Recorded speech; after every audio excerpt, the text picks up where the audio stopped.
Welcome everybody to Breaking the Huddle. I'm your host Daron Basmadjian. With me this week is Jacob Peterson of The Incredibles. Jacob or Thanks for having me. Well, Daron. What should I call you? Jacob? Jacob is good. All right, we'll go all on. So Jacob, thanks for coming on. I appreciate it. You're taking some time out before your game this Sunday.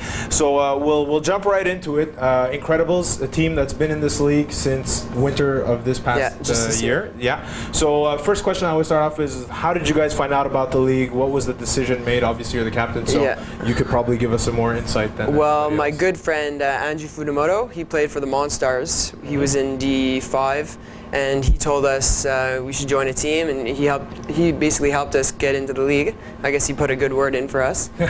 And that's how we joined. And he's actually playing for us today as a sub. So it all comes full circle. So it all comes full circle, yeah. All right. So you put the team together. What was the process of putting the team together? What were you looking for? Since you did have Andrew's kind of experience in the league, he kind of knew what you had to aim for. So you had that, but what was the process? Well, we built our team. We knew we had a quarterback. We wouldn't have joined. I don't know if we joined if we didn't have a quarterback. Greg. Yeah, it's very hard to play in this league. It's a good boost. He played high school football.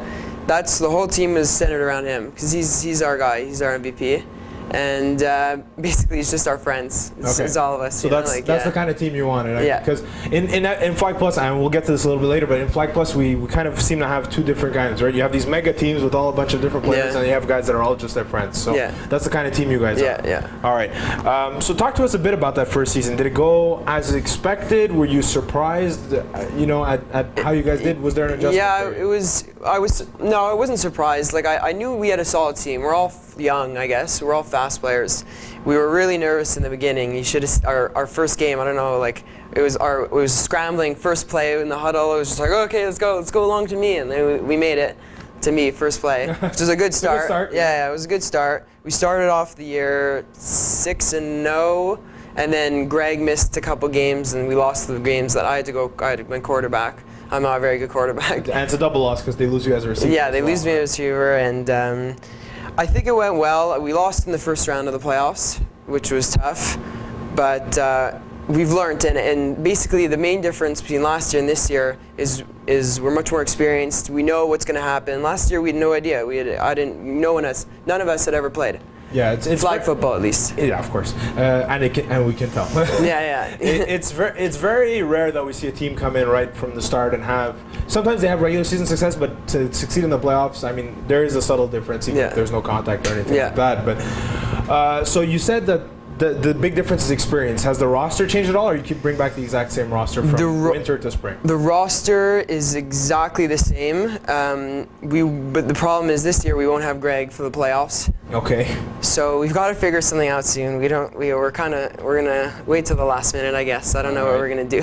Well, yeah, you guys should get started with that. Yeah, I know. I could probably put a damper on your playoff run. Yeah, not having a quarterback. Yeah, but my idea was in the beginning. Actually, the beginning of the season, we had like a bit of a team. Our team was deciding whether or not Greg should be the quarterback because he couldn't finish the year, and they thought that maybe I should start or someone else. But we decided that we should run it through Greg. He'll show us how it's supposed to be done, and then maybe the last 3 games in the playoffs we'll have our system. We played a year and a half, or a year and 3/4. We'll have a system down, and that's basically what it takes to win. It's like we can have all the talent, but you gotta know how to win and know the plays, and we're learning that now. We got to do that in the next 2 weeks real fast. And that way, also, it won't hurt if you guys, solidify that playoff position. Then you can, you don't have to worry as much in the last couple weeks to try things out and get more comfortable. So it's, I guess, it's a tough situation to be in, but it is. Like I really wish he wasn't going to camp, but too bad. What are you gonna do, right? Yeah, exactly. Okay, so now we get into that point. This season start off 3-0, great start. Was it a different? Because you started off 6-0. You said in the winter. Yeah. Was this start a little bit different? Did you feel more confident, or was there any difference going from last season to this season? A bit more confident because we had no idea what we were getting into last year. And everything went well the first 3 games, and then we played you guys. Yeah, well, I wish I could take more credit for handing the Incredibles their defeat, but it was a great game. Obviously, you guys had us going. We couldn't stop that deep play, but Incredibles. So they lost their first game last week. I don't think that's going to be I don't think that's going to derail your season. But obviously, talk to me a bit about that without going into too much about the game itself. But you guys, obviously, you're 3-0 going against an 0-3 team. Was it a case of you guys were a little bit overconfident, or just did things not break the way that you needed them? I think, we did come a bit late to the game too, which I don't like, and I was late too, which I guess didn't help. We possibly underestimated you guys. You guys were 0-3, and I don't know. We went to the game. We tried hard in the game. You guys just played well. I don't know. Well, I wouldn't say it's a case where you guys played poorly. It's just things broke the way they did. Yeah. What do you take from that type of game, that type of loss? I mean, it's obviously you've had adversity before. You struggled, like you said, when Greg was out at the end of the regular season last year, and then obviously losing in the first round is also a struggle. But this is a different type of thing. So, what message do you guys take out of this one? Well, we got to take the positives, I guess, and we keep our offense is great, and I still think our defense. We have a great defense. But we got to learn to be a bit more. It's just learning how the system goes in FBF, and we just got to grind it out, be a little more physical on defense. And I think that's what we learned. You guys were bigger than us, and you guys kind of just fuddled your way down the field against us, and that's what we got to learn from. Yeah, those are the little things that in the playoffs you start seeing. Sometimes a little bit more gets by, and like that's how we lost. That's how we lost in the playoffs, the first round last year. We are a much better team, and they just kind of grinded it out, and they were much more physical than us, and And with that in mind, is that would you say that's the biggest weakness that you guys have to address going throughout the season? Is just general toughness? We're not talking necessarily hitting people or anything like that, but just physicality, standing your ground. Yeah, I'm trying to understand what it is. Like we are a small, young team, I guess, and we do have some tall, bigger players, but there's this feeling I get. Teams are able to just kind of grind up the field and abuse the clock against us. We got to work on fixing that again. We got to work on fixing that because a lot of it, because you guys definitely have the athletes. I think a lot of it is just mindset. And once that, what we've seen in FPF is over the years is once that clicks, that takes your defense from like an above average level to a great level. So I think that's something that could work out for you guys. Now let's talk a little bit more about you, since you are my guest, not the entire Incredibles team.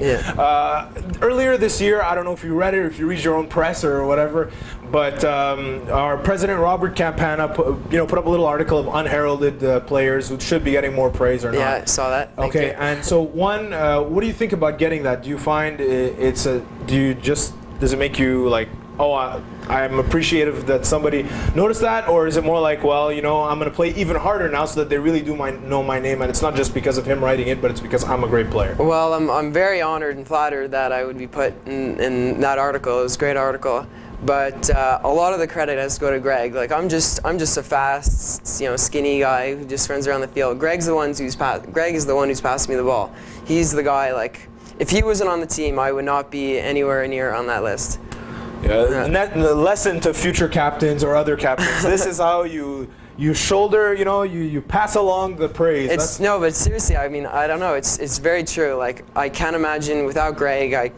I would not. I mean, I'm sure if other star wide receivers joined this team, Greg would be passing the ball. They'd be huge yards, huge touchdowns. And with that being said, so obviously we speak about Greg Stern, we talk about yourself.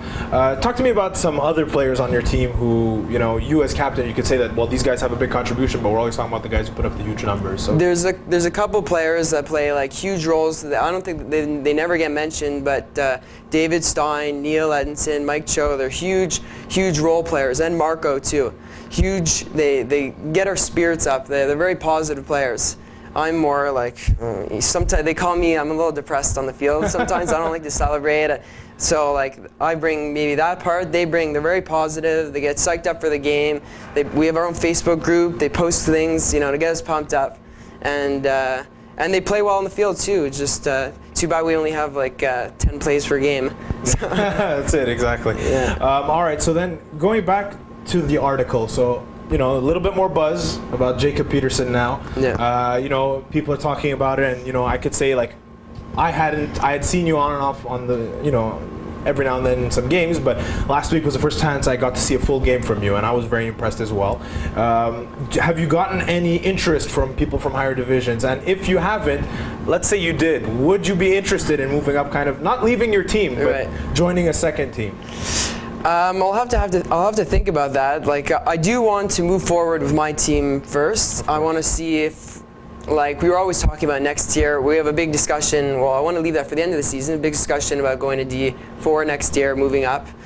But I do want to stay with my team. I will always stay with them. I don't think I'll ever join a second team. I think I'll stay with the Incredibles for life. Okay. Yeah. So we'll see if maybe winter 2012 now we see Jacob Peterson, star receiver in a Division 3 team. Maybe we'll know. Okay. We'll play this clip back. All right. But I mean, look, it's obviously admirable to want to stay with your boys. I'm a big fan of that mentality as well. Not to say the other kind doesn't work, but yeah. It's more fun when you win with your boys. Now that being said, where do you see the ceiling being for the Incredibles in future seasons? Right now, you guys had D5, Division D now, so you're at the lower rung. Yeah. You guys clearly have the talent to play in a higher division. I'm not saying from this year to next year, but let's say look 2 or 3 years down the line with this group. How high do you think you guys can go? Well, I've seen we're a lot better team this year just because we've played a lot, and I do really think in this league it's almost less about talent, more about what kind of plays, the way you strategize around the field.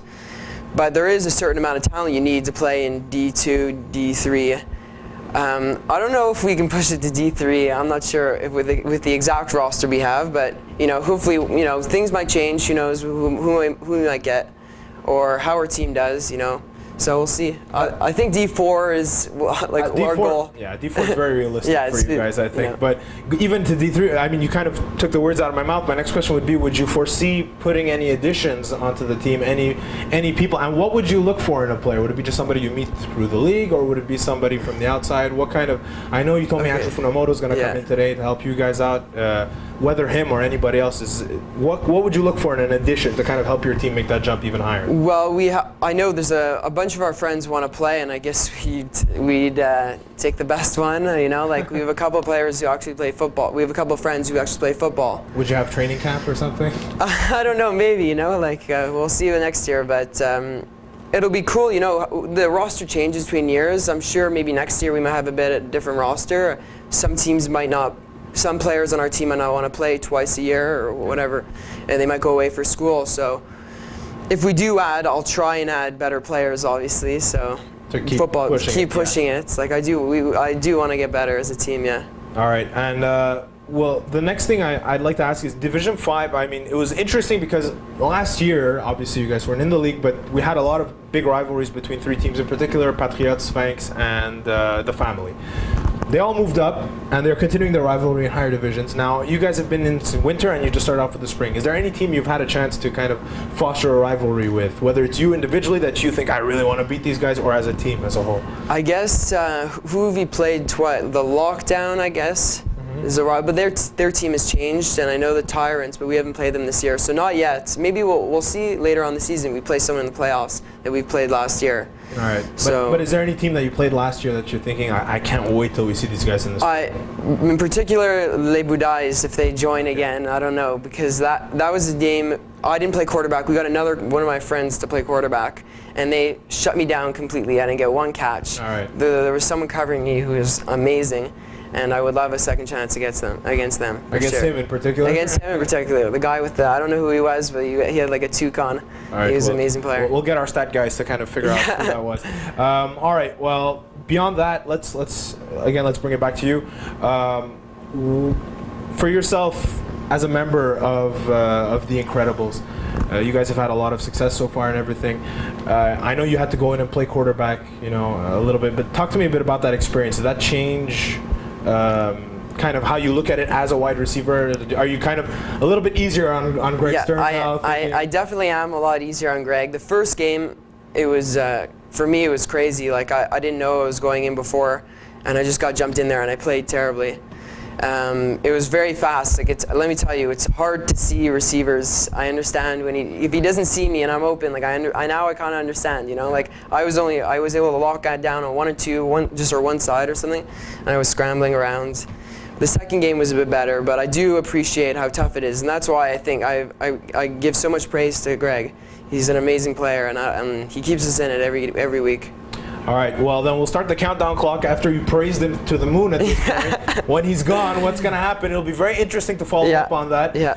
But I'm sure you guys will figure something out. Jacob Peterson, thanks a lot for being here. Any final thoughts, final words?